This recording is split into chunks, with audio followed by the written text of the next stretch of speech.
Et dans la continuité de la fin des hauts tours, qui est imminente, très très proche, que sont la fin des gratte-ciel du XXIe siècle, sa très haute mais très haute technologie, plus connue sous la dénomination de Tour de Babel, construite et créée par ce gouvernement mondial, farouchement hostile aux vrais signes de confession musulmane, le non arabe qui a appelé au califat islamique.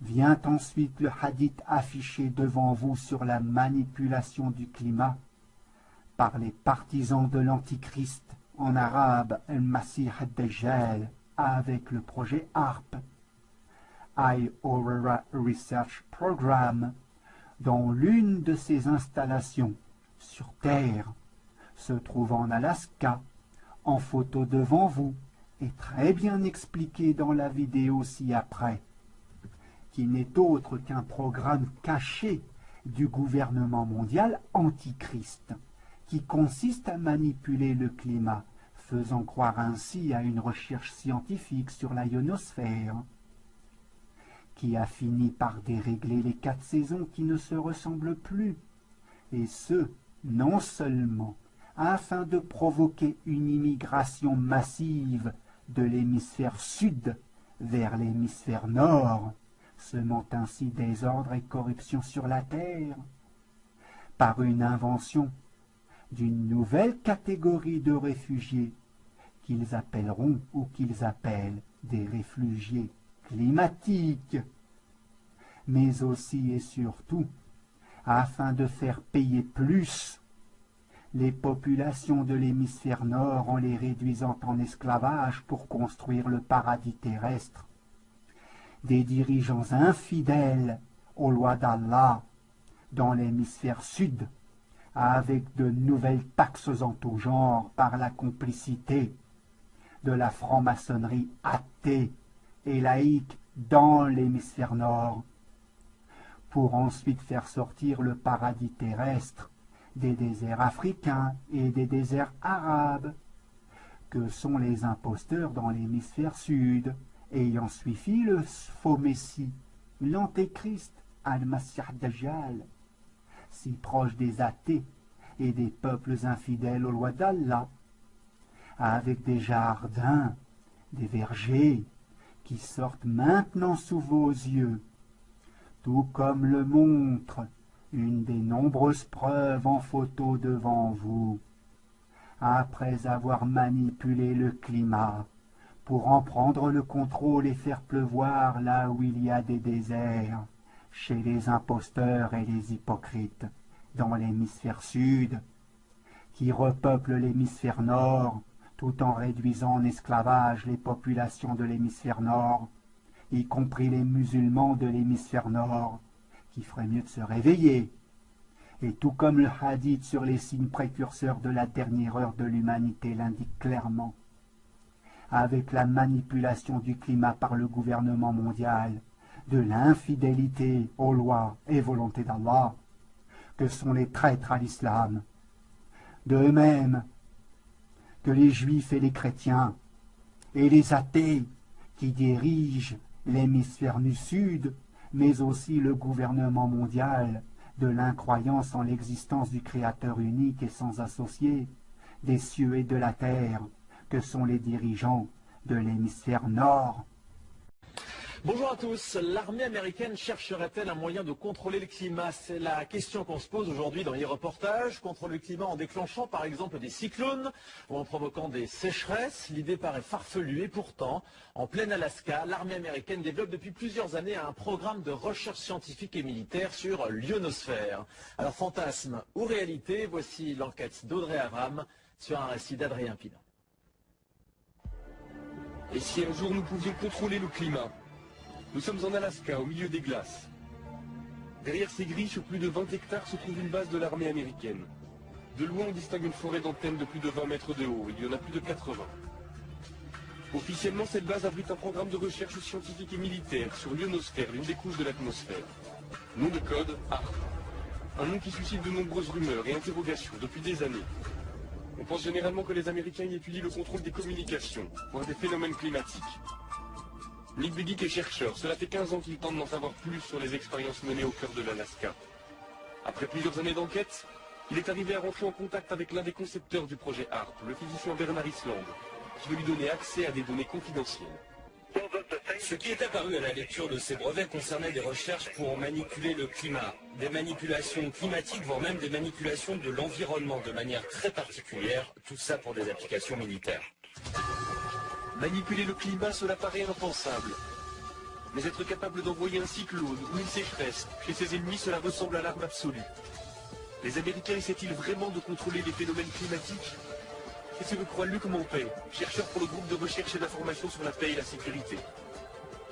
Je fais référence notamment à un rapport publié par l'US Air Force vers la fin des années 90 et qui s'appelait Air Force 2025, où très clairement l'US Air Force évoque là toutes les recherches qui devraient être faites à des fins militaires de manière à pouvoir avoir un certain impact sur les phénomènes météorologiques, de manière à pouvoir faciliter les opérations militaires amies et rendre plus compliquées les opérations militaires ennemies. Les Américains travailleraient sur la maîtrise du climat depuis les années 60. Il y a des premiers essais qui ont été faits au moment de la guerre du Vietnam, où là, effectivement, on a, par des procédés physico-chimiques, essayé de provoquer des intempéries, des averses extrêmement fortes. En 1967, en pleine guerre du Vietnam, les Américains se livrent à une expérience étonnante. Ils déversent une substance chimique au-dessus des nuages. Le but, faire en sorte que les pluies torrentielles de la mousson se propagent au Nord-Vietnam jusqu'aux bases de leurs adversaires. Le plus étonnant, c'est que cela a marché. Alors HAARP pourrait-il être la suite de ces premiers essais? Ce qui concerne les modifications environnementales et climatiques, c'est un enjeu militaire aux États-Unis depuis certainement 50 ans. Et cela implique des technologies, des procédés, des techniques très proches de ce qui est mis aujourd'hui en œuvre dans le cadre du programme HAARP. HAARP suscite l'inquiétude, au point qu'en 1997, le Parlement européen met sur pied une commission d'enquête sur la possibilité de manipuler le climat à des fins militaires. Très vite, les parlementaires font des découvertes alarmantes. Ils apprennent par exemple que HAARP émet un rayon qui chauffe et qui perturbe l'ionosphère, une couche de l'atmosphère chargée de nous protéger des rayonnements solaires. Ernest Gelscher, député européen, a participé à cette commission. Ce genre de projet, de planter des antennes et d'envoyer un signal dans l'ionosphère, tout d'abord c'est fait par les militaires.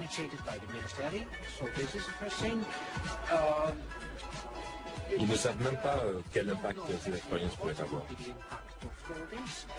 Je pense que derrière tout ça, il y a des objectifs militaires qui pourraient être un peu plus ambitieux, un peu plus vastes que ceux qu'ils veulent bien admettre en public. Très vite, les travaux de la commission se heurtent au refus américain de s'exprimer sur HAARP. À l'époque, le président de la commission est un parlementaire britannique, il s'appelle Tom Spencer. Convaincu du danger que le projet pourrait représenter, il essaie d'obtenir des précisions de la part des responsables américains, mais sans succès. Nous n'avons eu absolument aucun contact avec les Américains. Ils ne sont jamais venus. Pendant les auditions, Tom Spencer lui-même leur a dit qu'ils seraient les bienvenus au Parlement européen. Pour rencontrer les députés européens, ils n'ont jamais répondu. Je crois qu'ils ont délibérément décidé de faire saut d'oreille, d'ignorer le sujet et de ne pas en parler. Un incident va vite calmer les ardeurs de Tom Spencer. En 1999, le président de la commission fait la une des journaux à scandale. Il a été interpellé par la douane à l'aéroport de Londres.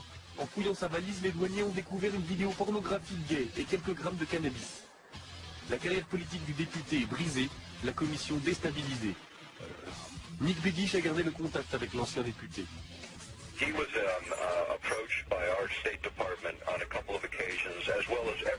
a été approché par les autorités américaines plusieurs fois, comme tous les membres du comité. On lui a demandé de ne pas organiser ses auditions. Il a refusé et même accéléré la procédure. Il a essayé de parler avec les Américains, il a essayé de parler avec l'OTAN. Un jour, il a même appelé Al Gore devant moi. Ils étaient amis depuis des années et Al Gore a refusé de le prendre au téléphone de la Maison Blanche. Il était vice-président à l'époque. Ce qui s'est passé, c'est que tout le monde a dit à Spencer de rester en dehors de tout ça et il ne l'a pas fait. C'est regrettable car nous avons perdu un champion sur ce problème. Après la mise sur la touche de Tom Spencer, les investigations de la commission d'enquête cessent. Cela n'empêche pas de nombreux chercheurs de continuer à se poser des questions sur les expériences menées par l'armée américaine en Alaska. C'est le cas du physicien Jean-Jacques Berthelier. Son laboratoire est en contact direct avec Demeter, un satellite doté de nombreux instruments de mesure qui passe régulièrement au-dessus de la base américaine.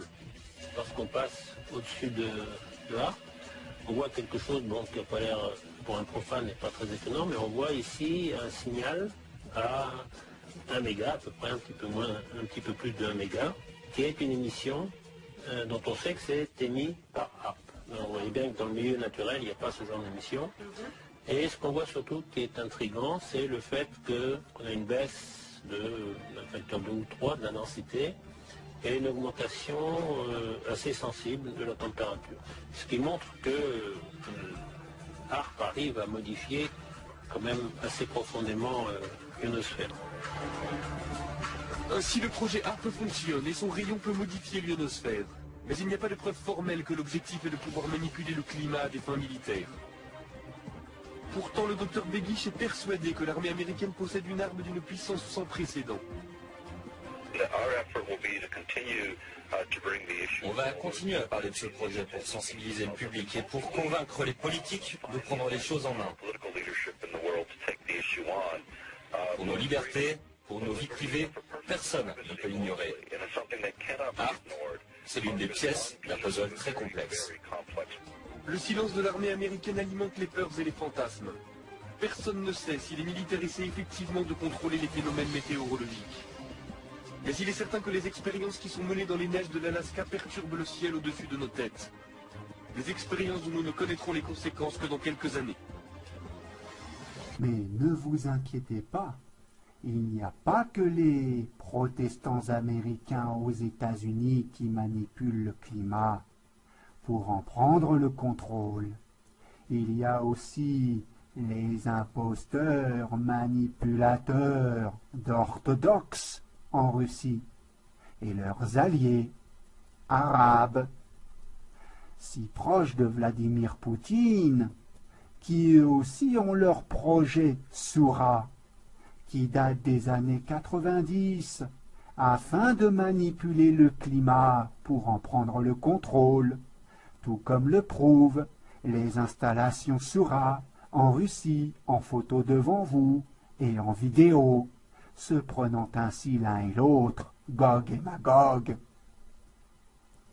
Américains et Russes, pour Dieu sur la terre, en semant désordre et corruption.